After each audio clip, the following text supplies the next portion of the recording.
ଏବଂ ବଲ୍ଲଭ ଦିଟା ଭୋଗ ମଣ୍ଡପ ଏପରି 7 ପ୍ରକାରର ଭୋଗ ଦିନକୁ 7 ଥର ଭୋଗ ହୁଏ ଏବଂ 5 ଦିନ ମହାପ୍ରଭୁ ବେଶ ହୁଏ। ପ୍ରତ୍ୟେକ ଭୋଗ ପରେ ଆମେ ମହାପ୍ରଭୁଙ୍କର ଏଇଟା ଛୋଟ ପଡ଼ିଯାଇଥିବ ସେଇ ପରିକଳ୍ପନା କରି ବେଶ ଲାଗି ହୁଅନ୍ତି। ଆପଣଙ୍କ ପାଖରେ ସେ ସମ୍ଭବ ହବ ନାହିଁ। ଆପଣ ସେ ଗୋଟିଏ ପ୍ରକାର ବେଶ କରିକି ମହାପ୍ରଭୁଙ୍କର ବେଶ କରିବେ। ସକାଳ ଦୁପୁର ପରେ ମହାପ୍ରଭୁଙ୍କର ବିବାହ ପହଡ଼ କରିବେ। ପୁରୀରେ ପହଡ଼ ଲୋକ ଯେତିକି ପରିମାଣ ଯାଉଛନ୍ତି ଲୋକ ଦର୍ଶନ କରିବା ପାଇଁ ପହଡ଼ ହଉନାହାନ୍ତି। ଆପଣଙ୍କର ଏଠି ସକାଳ ଧୂପ ସରିଗଲା ପରେ ପହଡ଼ କରିବେ। ପହଡ଼ ପରେ ପରେ ସନ୍ଧ୍ୟା ଆଳତି ନିଶ୍ଚିତ ଭାବରେ କରିବେ।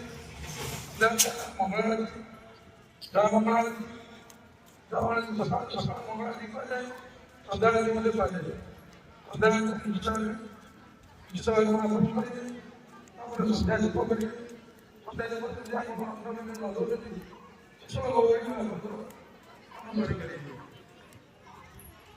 ତାପରେ ମହାପ୍ରଭୁ ଚନ୍ଦନ ଲାଗିବେ। ଚନ୍ଦନ ଲାଗିଲେ ମହାପ୍ରଭୁ ସବୁଠୁ ପ୍ରିୟ ଜିନିଷ। ଚନ୍ଦନ ଲାଗି ସମୟରେ ମହାପ୍ରଭୁ ଆପଣ ଏହି କାରଣ ମନା କରୁଥିବେ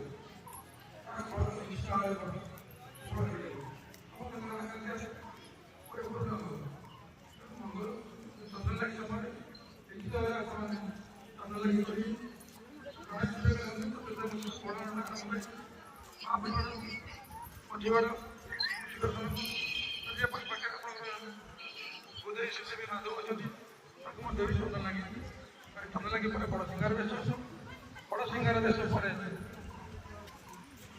ଆପଣଙ୍କର ବଡ଼ ସିଂହାର ଆଳତି କରିବେ। ବଡ଼ ସିଂହାର ଆଳତି ସରିଲା ଆପଣଙ୍କୁ ପହଡ଼ କରିବେ।